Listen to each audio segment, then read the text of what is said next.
અરે ઓછું નાક પણ અસલી નાક. MDH કાશ્મીરી લાલ મરચાની પાવડર. MDH. નમસ્કાર, સમાચારો સાથે હું છું જયેશ. એજન્ડા એટ 9 ની અંદર આજે સૌપ્રથમ વાત અમરેલીથી કે જ્યાં એક મોલાનાની શંકાસ્પદ ગતિવિધિ જોવા મળી અને તેને લઈને હવે કડક હાથે કાર્યવાહી કરવામાં આવી છે અને તેના મદ્રેસાનું ડિમોલેશન કરી દેવાયું છે. જ્યાં ધારીના મોલાનાની શંકાસ્પદ ગતિવિધિ મામલે આ મોટી કાર્યવાહી છે. જ્યાં મોલાના રહેતા હતા તે હિમખડી પરામાં આવેલી મદ્રેસાનું ડિમોલેશન કરી દેવાયું છે. આપણે જણાવીએ કે લાભાર્થીઓને ફાળવેલા સરકારી પ્લોટમાં તેણે મદ્રેસા બનાવી દીધું અને શરત ભંગ હોવાને કારણે મદ્રેસા પર તંત્રનું બુલડોઝર ફરી વળ્યું. થોડા દિવસ અગાઉ મૌલાનાનું પાકિસ્તાન કનેક્શન પણ સામે આવ્યું હતું. મૌલાનાના મોબાઈલની તપાસમાં કેટલાક પાકિસ્તાનના વોટ્સએપ ગ્રુપ મળી આવ્યા. આ વોટ્સએપ ગ્રુપમાંથી અમુક શંકાસ્પદ ચેટ પણ મળી આવી હતી.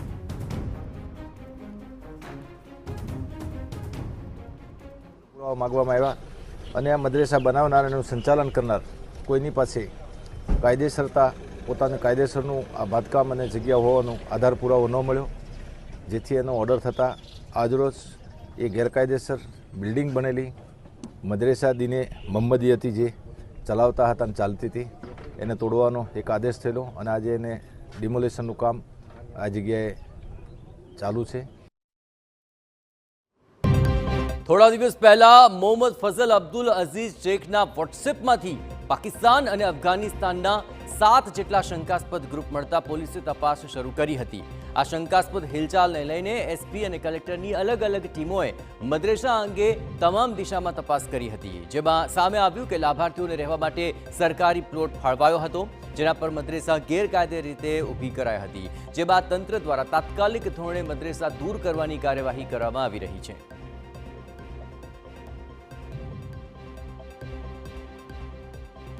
ધારીના હિમખડી પરા વિસ્તાર છે, જ્યાં થોડા દિવસ પહેલા એક શંકાસ્પદ મૌલાના છે તે મળી આવ્યા હતા. તેના મોબાઈલમાંથી કેટલાક પાકિસ્તાનના વોટ્સએપ ગ્રુપ મળી આવ્યા હતા. તેના જ આધારે પોલીસ અને વહીવટીતંત્ર દ્વારા અલગ અલગ દિશામાં તપાસ હાથ ધરવામાં આવી હતી. જોકે આ મદ્રેસા છે તે જગ્યા સરકાર દ્વારા ફ્રીમાં કેટલાક લાભાર્થીઓ છે તેમને પ્લોટ ફાળવવામાં આવ્યો હતો ને તે વચ્ચે આ મદ્રેસા છે તે આ પ્લોટમાં બનાવવામાં આવી હતી ને એટલે ક્યાંક ને ક્યાંક આ શરત ભંગ થઈ હોવાના કારણે વહીવટીતંત્ર દ્વારા બુલડોઝર છે તે ફેરવી દેવામાં આવ્યું છે. ખૂબ મોટી સંખ્યામાં પોલીસના ચુસ્ત બંદોબસ્ત વચ્ચે તંત્રની છે તે કાર્યવાહી છે તે હાથ ધરવામાં આવી છે. જિલ્લા પોલીસ વડા સંજય ખરાત અને જિલ્લા કલેક્ટર અજય દહિયાની ટીમ દ્વારા આ કાર્યવાહી છે તે કરવામાં આવી છે, જેના કારણે સમગ્ર વિસ્તારમાં ફફડાટ વ્યાપી ગયો છે. જે પ્રકારે મદ્રેસા ઊભી કરવામાં આવી હતી તે મદ્રેસા ઉપર તંત્રનું બુલડોઝર છે તે ફરી વળ્યું છે. જયદેવ કાઠી, TV9 ધારી.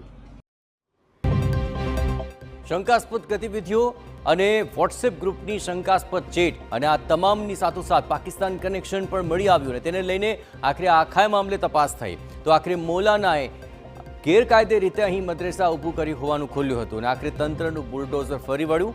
જ્યારે આ બુલડોઝરની કાર્યવાહી કરવામાં આવી તે વખતની તસવીરો બતાવી રહ્યા છે અને હિમખીમડી કે જ્યાં આ ગેરકાયદેસર મદ્રેસા ઊભું કરી દેવાયું હતું. એટલું જ નહીં, મૌલાનાની ગતિવિધિઓ પણ શંકાસ્પદ હતી. સરકારી પ્લોટમાં એક તો મદ્રેસા બનાવ્યું, ઉપરાંત તેના વોટ્સએપ ગ્રુપમાંથી કેટલીક શંકાસ્પદ ચેટ મળી આવી હતી. મૌલાના મૂળ અમદાવાદના જુહાપુરાનો રહેવાસી હોવાની વિગતો મળી છે.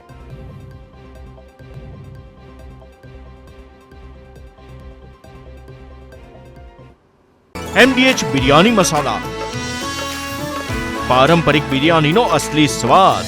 असली मसाले साच साच MDH